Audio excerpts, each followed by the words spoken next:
the Chief Superintendent's, the priority at this stage presumably is to identify the children in these images. Can you talk us through the process, how you go about this? I think I'll refer to myself. Yes, I'll do that. As I said, we've got specially trained officers who are looking at the images. We have a large number of images now that we are viewing, and the potential there is for many, many more to be identified.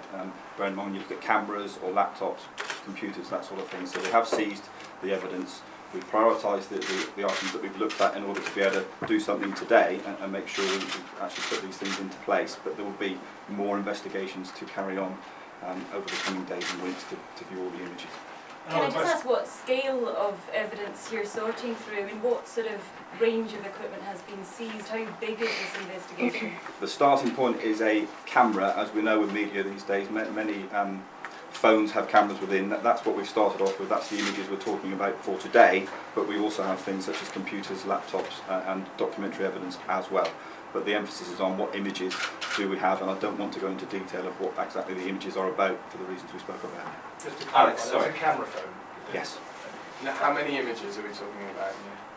A small number at the moment on a camera phone, but as you can imagine, we could be going into hundreds or thousands of images with the other media that we're yet to detail. Are you looking for anyone else as a result of this investigation? Anyone has been charged with distributing images in Trafford? Yeah. Anyone else apart from these two individuals that are now facing charges that you're trying to track down or isolate? Not at the moment. Locally, no. As you rightly said, two people have now been charged, and we've got to be careful about the legal processes there. Greater Manchester Police were involved, and obviously that led to our investigations here. One person is charged in their force area, one here, and we're not looking for anybody else at the moment. Any sense then how far these images were distributed? Again, things are very tight at the moment, and things have been very fast moving. It's just purely between those two forces and those two individuals at the moment that we're focused our investigations on. And if these images have been distributed, what do you think is the avenue in which they've been distributed? Is it on the internet? Any sense of how this operation has worked? Again, because of the ongoing investigation and legal issues, I don't want to comment on that. Right, James Blake, Channel 4 News. Just moving on from the identification, Chief Superintendent Webster talked about torsos being shown in these images. Can you tell us how parents or how you go about identifying torsos?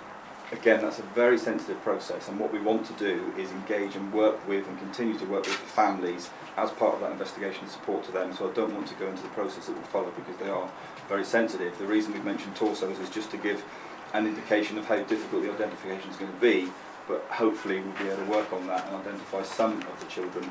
But as I said, the likelihood is many images won't be identified. Can I just ask, do you know from looking in the background where some of these images were taken? Inside the nursery, inside her home, anywhere else? It's safe to say that we believe some of the images would have been taken within the nursery, but others it's impossible to say where they were taken. And whereabouts inside the nursery is that, can you say? It wouldn't be appropriate to say at the moment. Jamie Grayson, Press Association. Can you, it's just touched upon the CD original arrest in Trafford. Can you expand at all upon the trail of the investigation, how it got from Trafford down to Plymouth? No, I can't because of the legal restrictions now. It's within the legal process. Can you explain over what length of period these images were taken? We know that the woman who faces these charges was working there for around 3 years. Any sense of the length of period these photos were taken? Now, again, because of the technical issues, we would love to be able to establish that and hope we will be able to in the future, but at the present time it would be wrong to put dates on it because the media, as you'll be aware, as in the digital media, sometimes it has date stamps, sometimes it doesn't. So we don't want to restrict ourselves into how far back we need to go until we can be more specific within the investigation. Right, sorry, Simon Hall, BBC. She's 39. It's not common for people to start working in childcare just like that. Do we know anything about her past? Is that an important part of your investigation? We do know, and it is part of the investigation and an important part, as to how wide does this need to go for future employment, but I don't want to comment on what we know already because that is part of the ongoing investigation. I wouldn't like to say about that at the moment. How are the parents who are potentially involved in this responding? Last night, obviously, we gave them information that was really quite shocking, but I would have to say that they were remarkable in their response. Yes, they were shocked and they had a lot of questions that we attempted to answer, but they were very measured and mostly, as you would expect, concerned about the impact on their children and whether their children were affected by these images. And our ongoing work today is about answering any questions they have. And as you can imagine, the more they become aware of, the more questions that they've got and that we need to be able to give assurances to them about where we can. You said that more than 100 people attended the meeting. Do you know what number of families are involved? We're looking at in the order of about 95 families that we know about at the moment, but clearly what we're also interested in is making sure that anybody else who wants to say anything to us, who has fears that they might have been part of this, that they use that telephone number, and then when they identify themselves to us, we will be working with them. How long before the nursery is reopened, and what still do you need to do at the nursery to satisfy that you've got everything you need from there? From the investigation point of view, we have no further involvement with the nursery, but I don't know whether any other comment about future on. The matter of when the nursery opens, we will need to discuss with Ofsted. As you'll know, Ofsted is the regulator of early years settings. They were notified yesterday morning. My staff have been in contact with them today, so it's a subject of ongoing discussion about when and if the nursery reopens. There'll be a great deal of parents will be watching this, will wanting to know when the nursery will be reopened.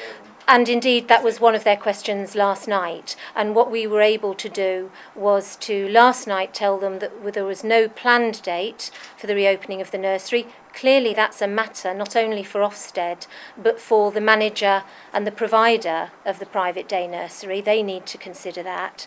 But we were also, in the meantime, very keen to make sure that we could match parents who needed alternative daycare up with daycare providers elsewhere in the local area. What sort of measures do you have in place in Plymouth to stop this sort of thing going on in your nurseries and your schools?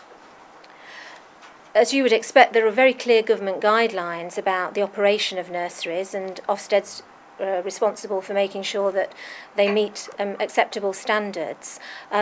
We have a very active local safeguarding board made up, my partners here on this table and others, who are constantly making sure that staff are well trained in every setting, not just nursery provision, but schools and other daycare provision settings, and to make sure that providers of nurseries and other settings know what those standards are and that they're worked to.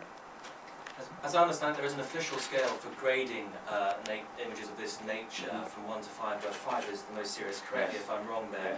These images, the worst of them, where would they fit in that scale?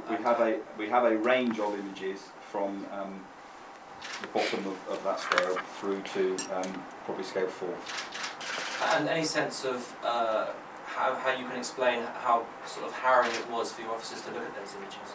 Well, it is, isn't it, for anybody concerned, but I don't want to take this away from the families and the victims. This isn't about what my officers and teams are doing, although it's difficult for them. This is more about protecting and looking after the welfare and investigating this for the family and the victims. So it's more about them. As we understand it, it was 3 hours, I think, from tip-off to Vanessa George being in custody on Monday evening. I mean, at what point did you realise this was potentially very serious and involved a nursery worker? I can. The information came through from the Greater Manchester Police, was received here at about 9 p.m. My colleague, who was in charge of the policing of the city at that time, saw it, realised how important it was and took immediate action.